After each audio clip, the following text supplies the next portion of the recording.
You're listening to the Weekend Sport Podcast with Jason Pine from News Talk ZB. New Zealand into the home straight now. Gold medal. New Zealand. The Kiwis have won gold. They're powering through. New Zealand. Gold. Weekend Sports Road to Paris 2024. Yeah, Paris rushing up. And every weekend in the countdown to the Paris Olympics, we're featuring one of our Olympic greats. And today's guest certainly fits the description. Barbara Kendall, the first New Zealand female to compete in 5 Olympic Games. She won windsurfing gold in Barcelona in 1992, becoming the first New Zealand woman to win an Olympic gold medal since Yvette Williams did it in 1952. She went on to win silver in Atlanta in 1996 and bronze at Sydney 2000. On the steps of the Opera House, Barbara Kendall stepping up to receive her bronze medal and completing the set. Gold in 92 in Barcelona. The New Zealand fans there cheering her on.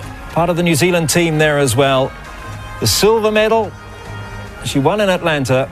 And now Tay Wilson from New Zealand putting the bronze medal on Barbara Kendall. Yeah, Barbara Kendall also won 11 World Championship medals and 25 National Championship titles, was a 5-time New Zealand Sportswoman of the Year and was inducted into the International Sailing Hall of Fame in 2007. Barbara Kendall is with us as we continue down the road to Paris. Barbara, great to spend some time with you. How often do you reminisce back about your days as an elite athlete?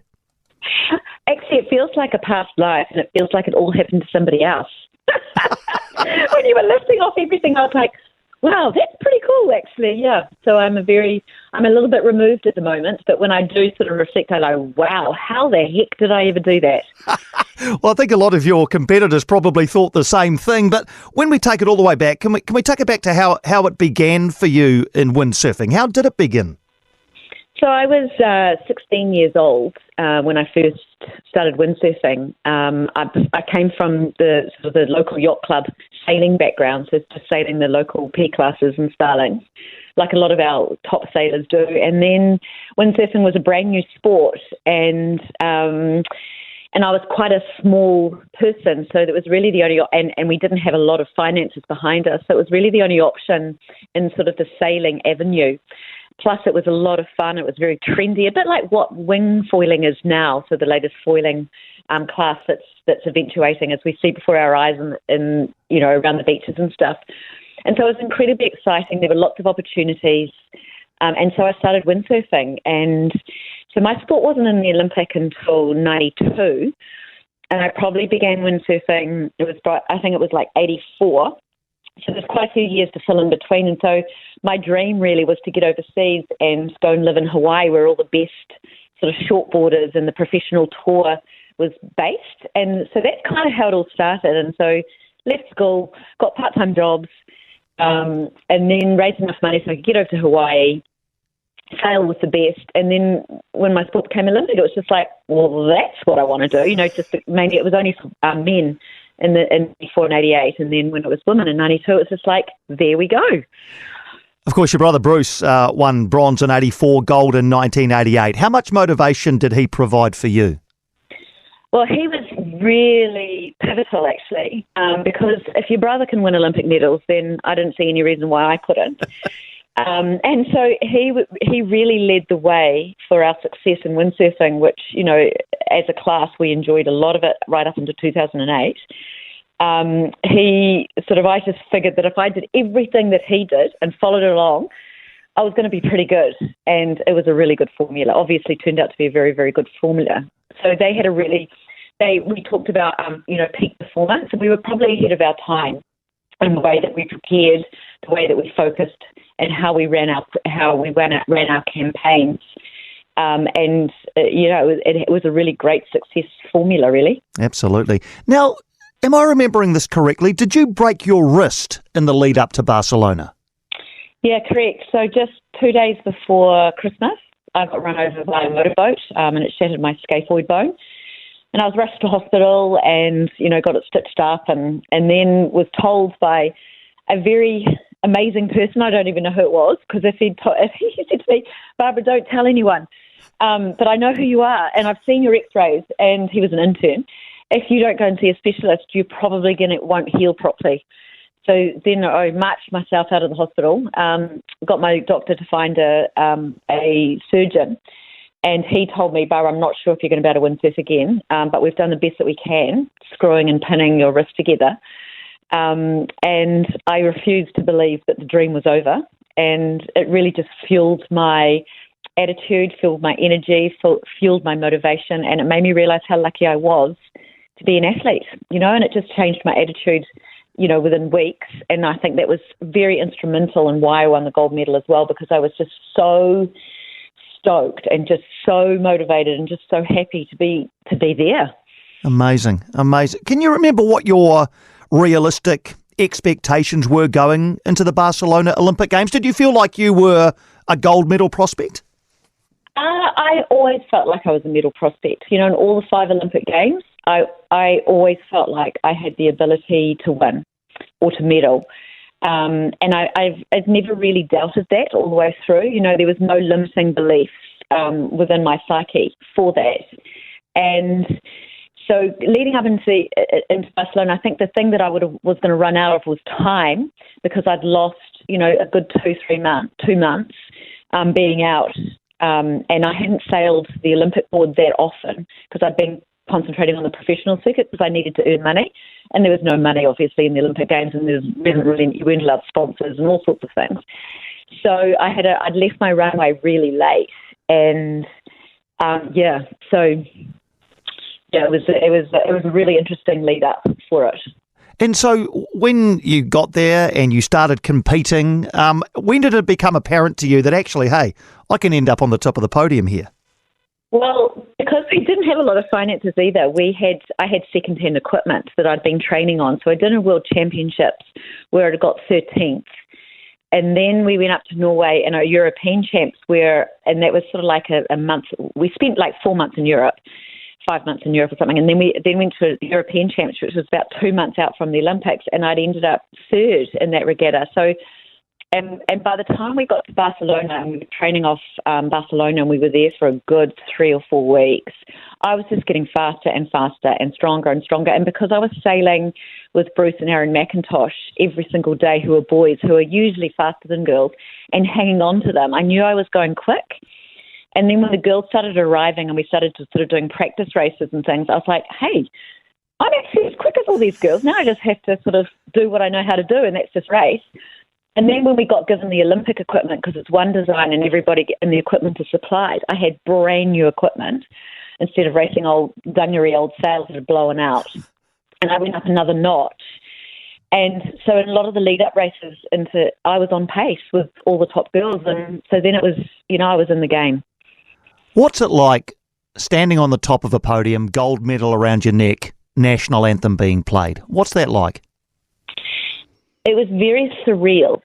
It was like a lot of the successes that I've had over many, many, many years, and things that have occurred since then. It's like it's happening to somebody else, and I'm just seeing it I zoom out and just see it from a bird's eye perspective and go, wow, look at that. Look what that person just did. And then there's an overwhelming feeling of like relief and satisfaction that, you've focused on something and given it 150%, and you've actually achieved something pretty remarkable. Because to me, it was just sort of, I was always felt like I was born to windsurf because it was such a natural thing for me to do, and I had a gift and a superpower in it. So it was kind of like a supernatural feeling, and I never really. I'd look at it from a bird's eye view and never really hooked into the ego. It was just like, wow, look at that. That was a pretty cool experience. Wonder what I'll do next. Well, I wonder if I'll go to 4 more of these, which you obviously did. Silver in Atlanta, bronze in Sydney, and that could have easily been another gold from memory. You and the other 2 medalists were very close from memory there. Then Athens 2004, Beijing 2008. What were the keys to your longevity in such a physically taxing sport? I had incredible genetic makeup from obviously my family lines. Both my mum and my dad and my grandparents were all pretty athletic. So that's a start. That gives you a step up. Secondly, it was an incredible. I loved my sport. I absolutely loved it. And after every Olympics, I was retiring because I'd had enough. But then I was like, oh my God, I love the feeling of racing. I love the feeling of sailing. I love the challenge of being the fittest, the strongest, mentally, physically, emotionally, technically, tactically. There was this never-ending curve of how can I get into the zone and how I can get into the flow.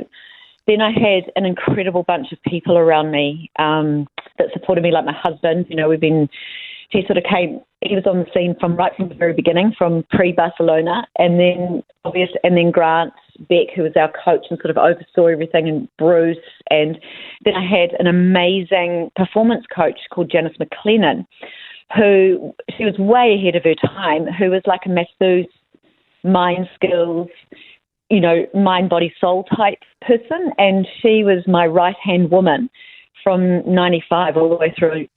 Even today, I still work with Janice. So, just having an A team around me, and then not being able to sacrifice, there were big sacrifices, but being able to have kids and going, well, just because I have kids doesn't mean I have to stop.